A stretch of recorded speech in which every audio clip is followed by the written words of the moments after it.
Hey, what's up guys? Matt here with Fix Anything Save Money. Today we are going to be showing you how to turn your drill or your impact driver into an impact wrench that you could use with sockets.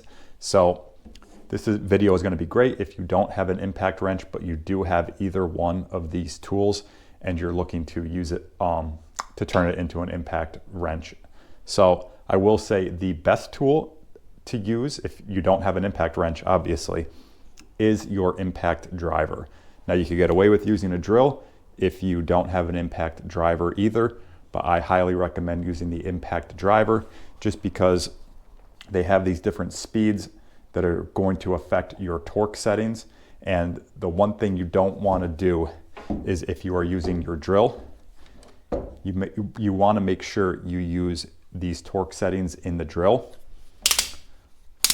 and you don't want to use the drill feature or the hammer drill feature. If your tool has the hammer drill feature, you don't want to use these two settings because that's not going to turn your drill off. If you hit that torque limit, it's just going to keep spinning, where if you use your torque settings, your drill is going to turn off and you're not going to, blow your wrist out because your drill didn't stop. So again, if you're using these two settings, you're doing something wrong. Do not use these two, because you're going to hurt yourself because the drill isn't going to turn off. With the impact driver, it will turn off. So I do recommend you still start on a lower impact or on a lower setting, and then work your way up if it's not enough power or not enough torque. So now we'll go through this little kit that you get. So I picked this up on Amazon, and I'm going to put a link on where you could pick up these tools. This comes as one little kit, and they're pretty cheap. I think they're around $10 or something. And I'm also going to be putting a link on where you could pick up a impact socket set. So once you put your adapter in, that's how you would put it in on an impact driver. It just goes right in perfectly, locks into place, and then to remove it, you would just lift up on the ring or whatever mechanism your impact has. They're usually pretty similar to this. You just lift up, pull it out, and then let's say you don't have an impact driver, you could use your drill by just putting it in and tightening your bit down. Okay. Now, most of you are probably going to have these standard chrome sockets that you're going to want to use because you have them laying around your house. And I do not recommend using these sockets on either of these tools or an impact wrench.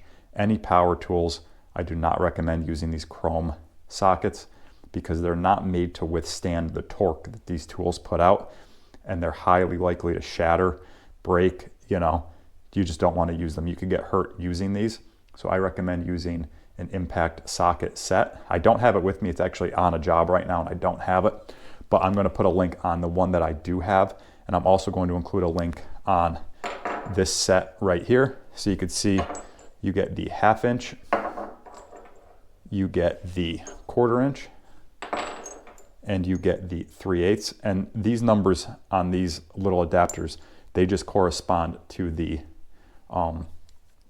socket, to the opening in the socket. So they're either going to be a 1/4 inch, a 1/2 inch, or this socket is a 3/8 inch. I don't want you to confuse that with the size of the socket. So this is a 9/16 socket that we're using, and it has a 3/8 inch drive, and that's that. Okay. So we're just going to be doing a demonstration with this 9/16, kind of showing you how to loosen a bolt just on my vise here on my bench. But like I said, I'm going to put a link on where you could pick up, these adapters will be one link, and then the impact socket set will be another link. And those are affiliate links. Full disclosure, I do earn a commission on those. If you click on the link and buy it, I do earn a small commission. It doesn't cost you anything at all extra. It's just a really great way to, show your support of the channel if these videos are helping you out. So yeah, we're going to be getting into how to actually use these. So we'll move the camera over to our vise. And then we're going to start off by just using our impact. We're going to use our 3/8 inch adapter because that's what our socket takes. So we'll just put that into the socket. And then we're just going to put our impact driver into reverse. And then we'll just show you what it looks like. And you know what, we'll start off on the first speed. It's probably not going to be enough torque for what we're looking for, but we'll see. Okay, and that actually was. So you can see we broke it free. I mean, there's a nut underneath the bench that's holding it down, but it broke it free. And now we'll go ahead and just tighten it back up. So we're going to put the impact into forward.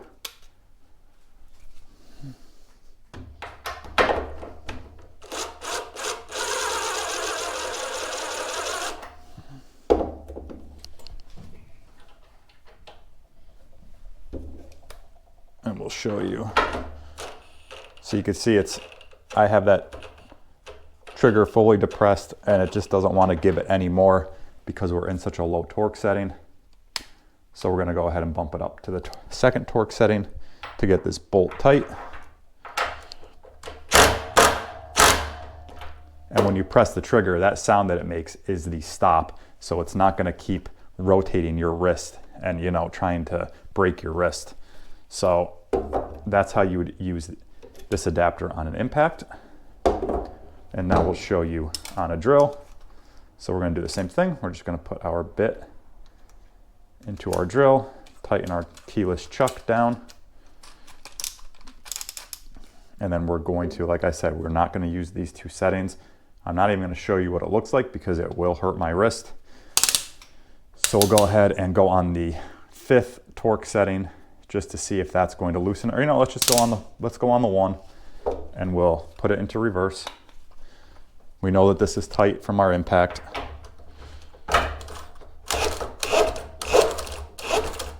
And you can see when I press that,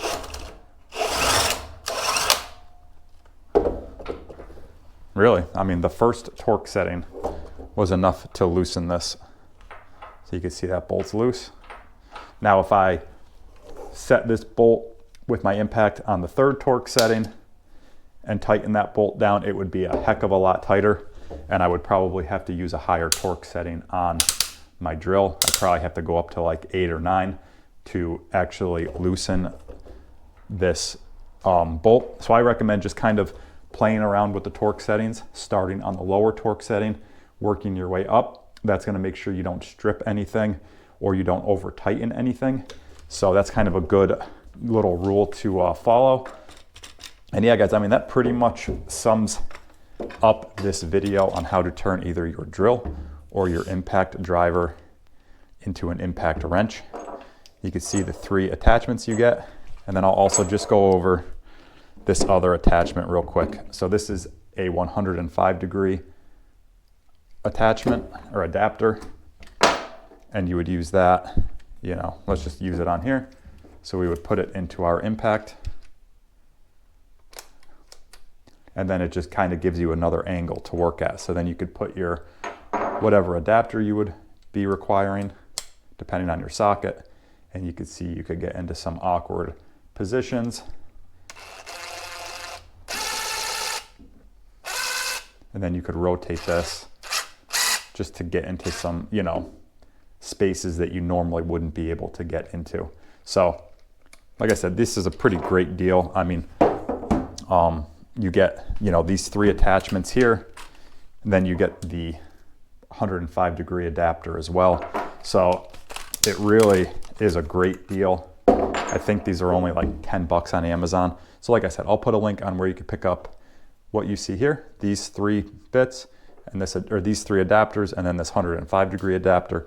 And I'll also put a link on where you can pick up a quality set of impact sockets that you're going to want to use with these tools. You don't want to use the chrome socket like I just used. You know, I used it with a very low torque setting just because, you know, just to show you in the video, because I don't have my impact sockets. So do not, I repeat, do not use these chrome sockets. They will shatter under a high torque setting. They're not made for that. So yeah, guys, let me know if you have any questions at all. I will get back to you as soon as I can. Otherwise, be sure to like this video if it helped you out, and be sure to subscribe to the channel for all my other tool and DIY videos. And yeah, guys, thanks for watching, and we'll see you next time.